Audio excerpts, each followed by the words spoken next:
It's a glorified treasure hunt, basically, where you use a GPS to find little boxes that other people hide. I use multi-billion-dollar government satellites to look for Tupperware hidden in the woods, and I think that pretty much sums it up in a nutshell. You're given the latitude and longitude coordinates, and so you go to find it that way. It's not that difficult, actually, for anybody to pick up a GPS at any, Megalomart store type thing and get out there and do it. It's fun. It's a great time. I go to places I've never seen before, meet people never met before. I love it. They're looking for something different to do. I was looking to buy a new GPS. This thing showed up. I said, this is cool. It's a really large growing hobby with a huge fan base worldwide. I think that there's caches in over 200 and some odd countries all over the world. I know the soldiers in Iraq geocache. They're right, we are all geeks. All you do is you go to the geocaching webpage, and then what I do is I'll either print it out or I'll load it into my GPS. The easy ones I try to kind of stay away from unless I'm bored and need something to do. I like the more challenging ones. Once you get in the area, you have to kind of think like the hider and figure out where it's been hidden. There's several different skill sets that you have to possess to be a successful geocacher. I show 8 foot. Let me get back out of here. We'll see which way I can go. Very good. Nice one. Nice one. Oh, I like that. That's a good find. Yeah, let's get him. His real name's Phil. The caching name is Perseid88. And yes, I found other stuff. He's one of those caches where you need to know that it's him hiding it, or you'll hardly ever find it.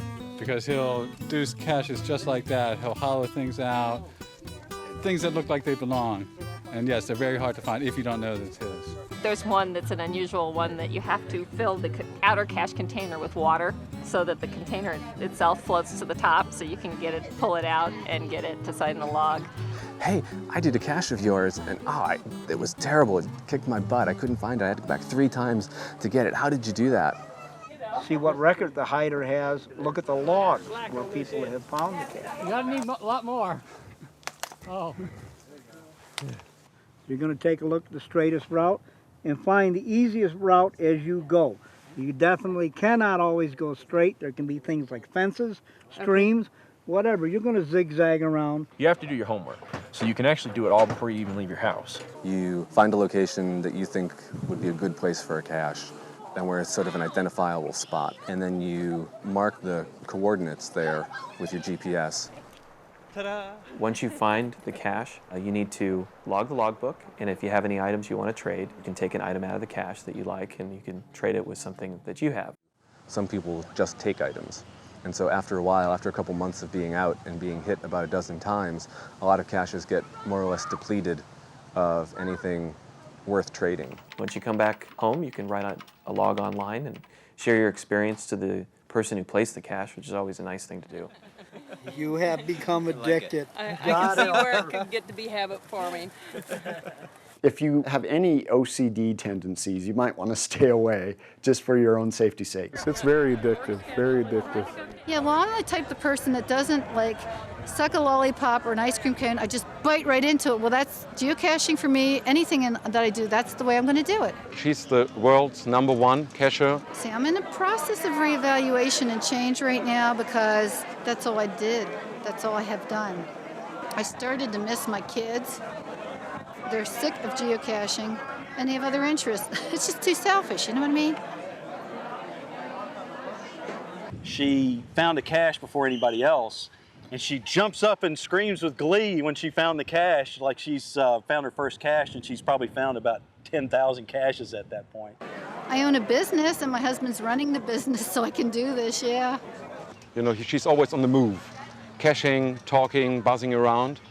I don't want it to be the most important thing in my life, because that's not right. I was famous for always telling different people, it's only a game, it's only a game. Okay, if you believe it's only a game, prove it. And I've heard Lynn saying that after hitting 15K, she was going to slow down a bit. I want to get back to doing it like it was before. I love all the caches, but, you know, I don't want to cache with people just because I enjoy their company. It doesn't have to be about, oh, I'm driving this far, I'm putting out this much money, this much time, I have to get X number of caches for this expenditure. That's ridiculous. You know, people do it for different reasons. Some people do it for the numbers, you know, to see how many they can find. I never thought numbers were supposed to be anything in the first place. Everybody in their quest to get all the smileys go for quantity versus quality. They're going to beat the bush down, and that's not good. That hurts the sport. I'm now at a total of about 5K finds. Something over 4,500 right now. 37, 3,800, something like that. 3,400 some right now. Over 4,000. About 1,870, I think. Just around 1,000 finds. People make fun of me because I have less than 300 finds. You get a little smiley, bingo. That's it. Is that something you take out of the box, No, or that you just get goes that on the record. I got a website? little smiley, bingo, happy, I was there. On the website. Wow. We got 36 caches in one day, and that's the most I've ever gotten. But people at Geo Woodstock are going to be trying for a lot more than that. Last year, it took us about 200 miles drive. If somebody gets hurt, he will be left behind. What happened during the Clinton administration is they decided to remove selective availability. And selective availability was basically civilian-grade GPS receivers had a certain amount of accuracy, around 300 feet. In May of 2000, they basically just, I don't know what it was, but I always call it the great switch that removed selective availability was turned on. And instantly, all the GPS units in the world had 20-foot accuracy over 300-foot accuracy, so an instant upgrade. The price of GPSs went down to, I think I got mine for $50 with a $30 coupon. So at that point I said, oh, I can afford this now. Dave Ulmer was the guy who had the first idea of hiding something, publishing the GPS coordinates, and letting people find it. We didn't even know what it was. We would see groups of people just wandering around, chasing their GPS. You know, they would have walked over a 20-foot cliff and fallen off, and as long as they were following their GPS, they didn't care. Originally it was called the GPS stash hunt. That worked for a little while, but people started to get concerned with the negative connotations of the word stash. And I have with me the original can of beans, which is the last remaining item from the first cache, which was placed by Dave Ulmer just outside of Portland, Oregon. I happened to find the original can of beans when I was at the site in September of 2003, monumenting the original stash tribute plaque. And Dave Ulmer was next to me and verified the find. And that can of beans and I have logged over 28,000 miles together going to different events. And it's here at Geo Woodstock 4 for everyone to enjoy.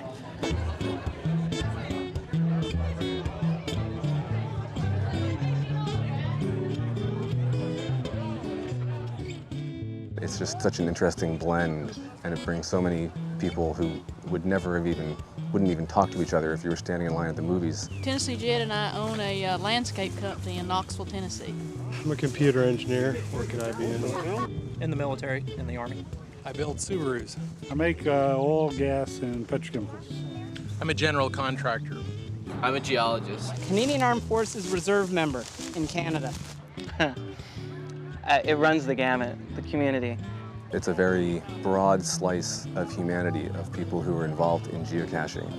And they all tend to be very outgoing, very generous, just creative, fun people. I'm Kelly White from Southeast Texas, and we all put these together under the guidance of a guy named Snuggins. And this is seed caches. It's called 1 Degree of Separation. And we're going to take and put these caches and start seeding caches all over the world. We're going to give everybody one to take back to wherever they're from, whatever state, city, country. Cachers around the world, if they found each of these caches, will be related to someone else by 1 degree of separation. These 13,000 caches are to be hidden by all of you, okay? You'll take the seed pods and hide them wherever you go.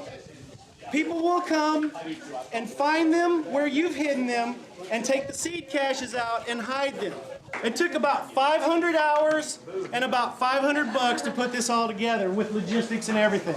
It's surprising to me to see these organizations just growing up from nothing around an activity which can be pretty solitary. I do it all by myself most of the time. Do you lie? Yeah, just to get away from everybody. Get out in the woods, go for a walk. Yeah, I'd rather cache by myself. So the social aspect of it has been, I think, kind of an inadvertent thing that grew out of geocaching. Geocaching primarily is a community-driven sport. It doesn't appear that way when you first get started. It's just about you, your GPS, and finding that cache in the woods. But without that person who goes out and places the cache, there'll be nothing for anyone else to find. I like it a lot because I can trade toys that I don't like. We have 4-year-old cachers that go out with their mom and dads, kids being pushed around in strollers, all the way to 84-year-old Shirley O'Connell, who geocaches every single week, if not every day. It's a nice way to bring families together. That's one thing I've noticed is some families become closer.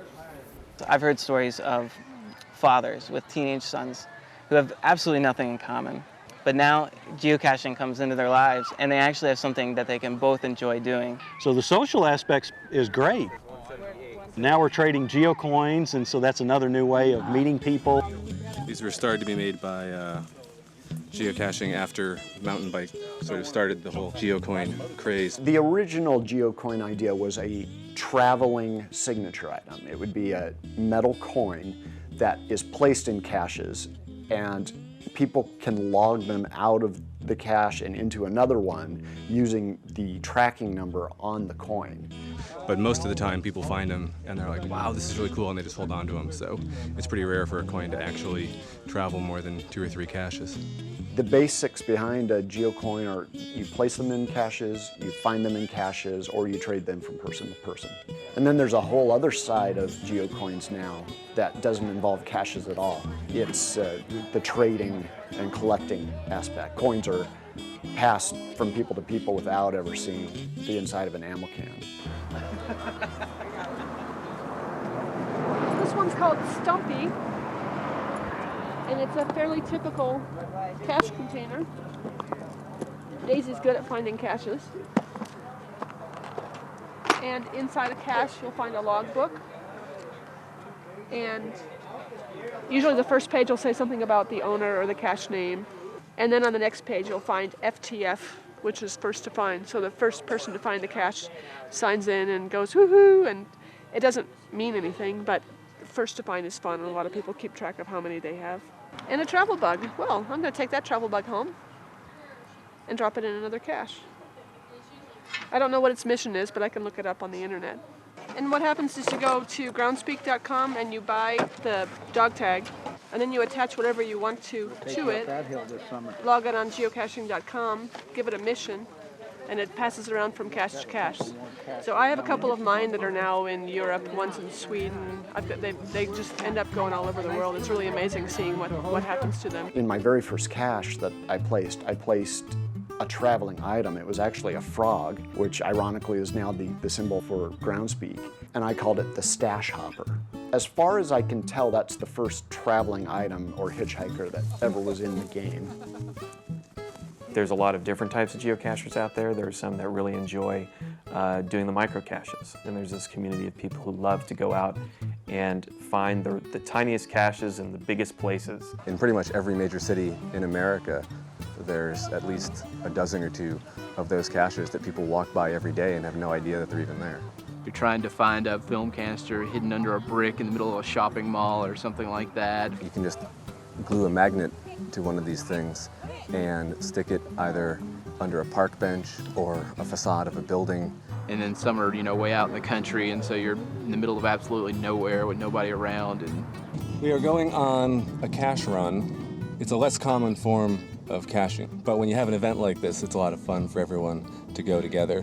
So today we're going out to a lake and a floodplain south of Fort Worth, and there's about a dozen caches there that we're going to hit along a 5-mile loop. Don't shoot me, I'm only a geocacher. That's the first cache that we're going to go to. So we'll probably just sort of tromp along as a big pack. One person will find it and then everyone can sign the log.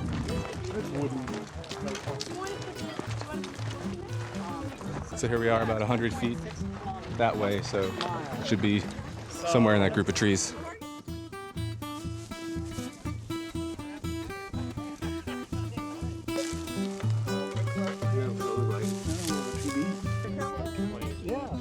We'll always take a smiley.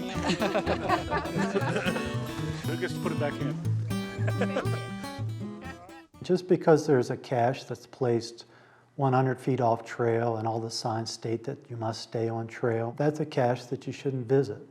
There's two ways we can get to. We can cut across like the prairie, or we can follow the road down and back up, and it takes a little longer to follow the road. Geocachers, time after time, take the same trail to the geocache, and it ends up tamping down the vegetation, and it could potentially kill the vegetation. We can have a trail be created within a matter of weeks. A responsible geocacher will move their geocache from time to time, update the coordinates on the website so that geocachers are entering the location from a different area. Being out there and doing trail work, I've seen recovery of trails, and leave no trace people sometimes spin it a little too far, like 20 years before a trail can be recovered, and it can actually happen in 2 or 3. We've found once our visitors leave the trail and enter into maybe an area where there's water or a spring, the wildlife will vacate that area. Then at the site itself, it becomes a magnet area where people might have lunch, or they rest there, or they congregate there as they're looking over the cache and filling out the log. So these sites can grow in barren soil and resource impacts as more and more people visit them and congregate at the sites. Some of these park officials, even county parks and city parks, it's almost like they have a really great job and a perfect little fiefdom if it weren't for all these damn public people that are wanting to come tromp around in there. Right, yes, that's true. You know, show up, oh, you're going to be using the park today? Well, I've yet to see a cacher that's destructive of the land at all. The potential resource damages that can be left from a geocaching site on public lands seem to be benign at first, that it's just a small container left in the backcountry. It's an environmental issue. They think we're leaving trash behind, you know. But in a sense, it's not trash. I know where it is. You know, trash you throw over your shoulder. That's litter. It's gone. You don't know where it is. But I purposely put this in a spot well hidden. You can't see them. Those individuals must contact us and fill out a special activity permit. If you put a cache far enough from a road where it's unobstructed, well hidden, and they won't find them. We can do a site anywhere we want, you know, it's freedom of speech. Well, I appreciate that, but there are areas where it's illegal. You know, in the last consequence, we would all have to sit in our homes and watch TV, and then no harm to the environment could be done. So I think it's always kind of compromise thing. In wilderness, geocaching is discouraged, and there's several reasons. Most importantly, wilderness areas are set aside for their natural conditions, to be visited, enjoyed, but to have nothing left behind. And I can totally understand that. That's what it is. It's a wilderness area, untrammeled. As Leopold said, take only pictures, leave only footprints.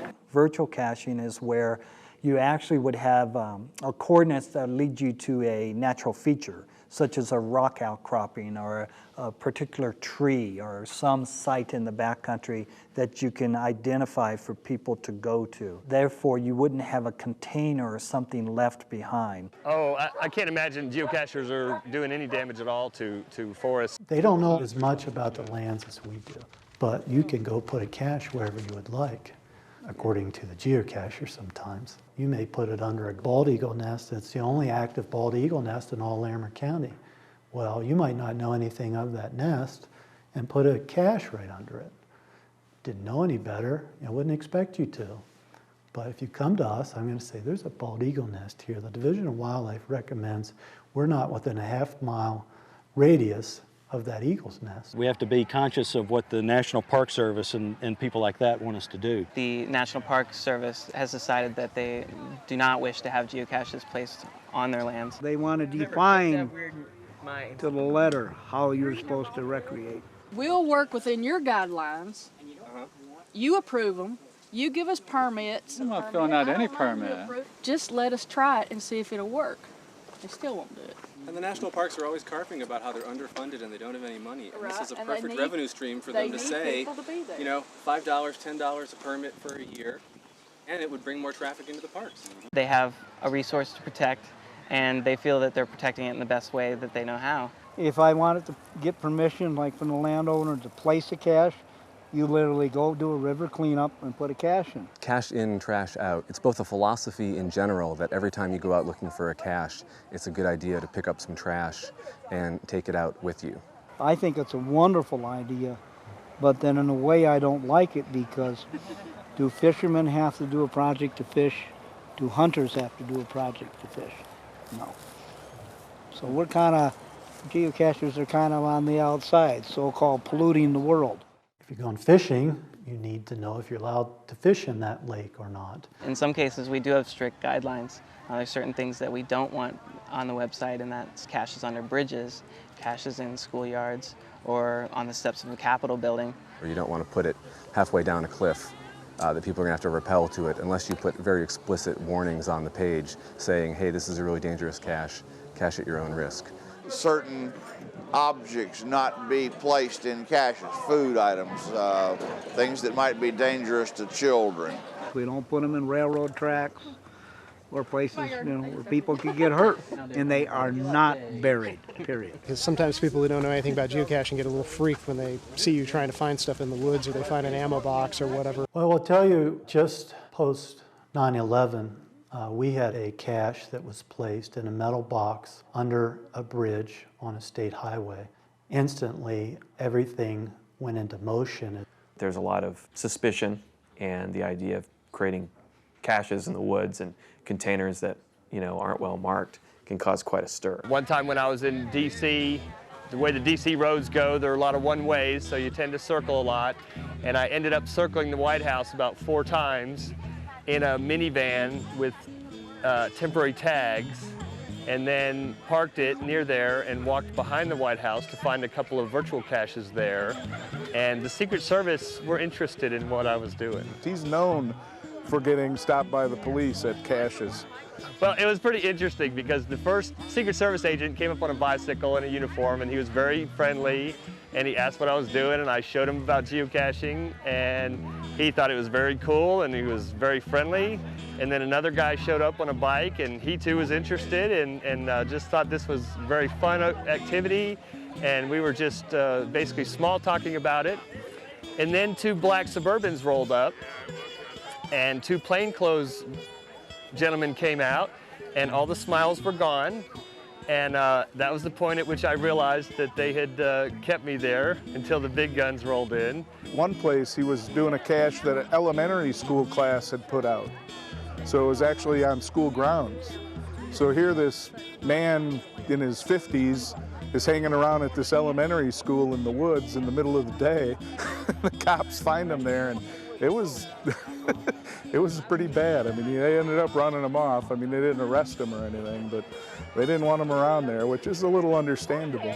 I've never really gotten grilled or thrown on the hood and handcuffed or anything. They'll just basically come up and they're like, what are you doing? Sometimes they'll roll their eyes. Oh, another one. Because usually it's fairly suspicious type behavior. You're either driving really slow or you're sort of walking around peeking in the bushes or something. We have a cacher up in Ottawa.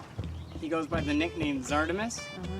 He prefers to cache at night, carries a 10-foot bullwhip, a 2 million candle power flashlight, and just to add the icing on the cake, he wears the full Batman bat cowl down to here with the symbol, the cape. And yes, he has been approached by the police on numerous occasions. He's gone through ride checks with it sitting on the seat next to him, and they know him. Oh, it's okay. There's 2 personas. There's your real name, and then there's your geocaching name. Grease pot. The Alabama Rambler. The Sandman. Paint Fiction. Bin rat. In the Canadian Armed Forces, we have else supply techs are bin rats. But I got mine because the truck I drive is a bin truck, and I would literally go out on the weekends and live in it all weekend long. And then one weekend I came out of the woods, and one of the guys says, hey look, bin rat finally came out of his hole. So that's how I got my nickname. It's great. Windswept Plains is going to be his next cache of 1,000. It'll be 1,000. Wow, are you excited? You bet. Bleeping Lee's going to do some love bleeping.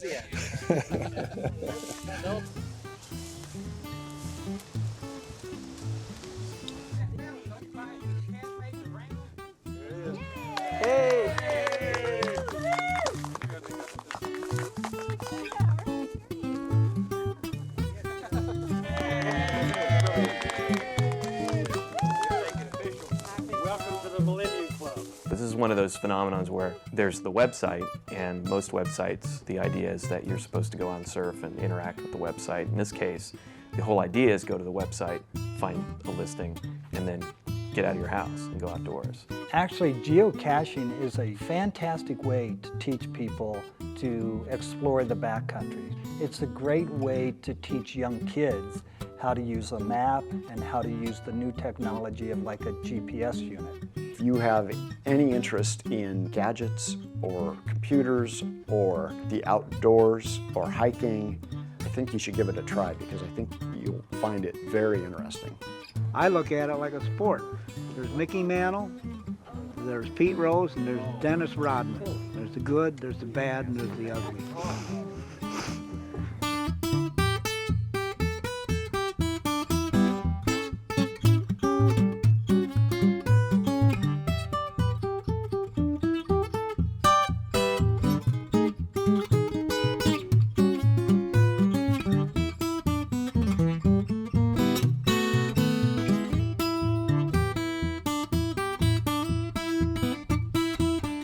Mesa, Arizona. It was out on a lake, Saguaro Lake, and it was on a rock outcropping in the middle of the lake, and the only way to get to it was by boat. And after like 8 attempts of trying to find it, we finally found it. Then we realized we didn't have a pen or a pencil to write on, so I went back to the boat and got a fishing knife out and basically cut my arm open and wrote what I could in it with as much as the blood I can get out of my arm and stuff.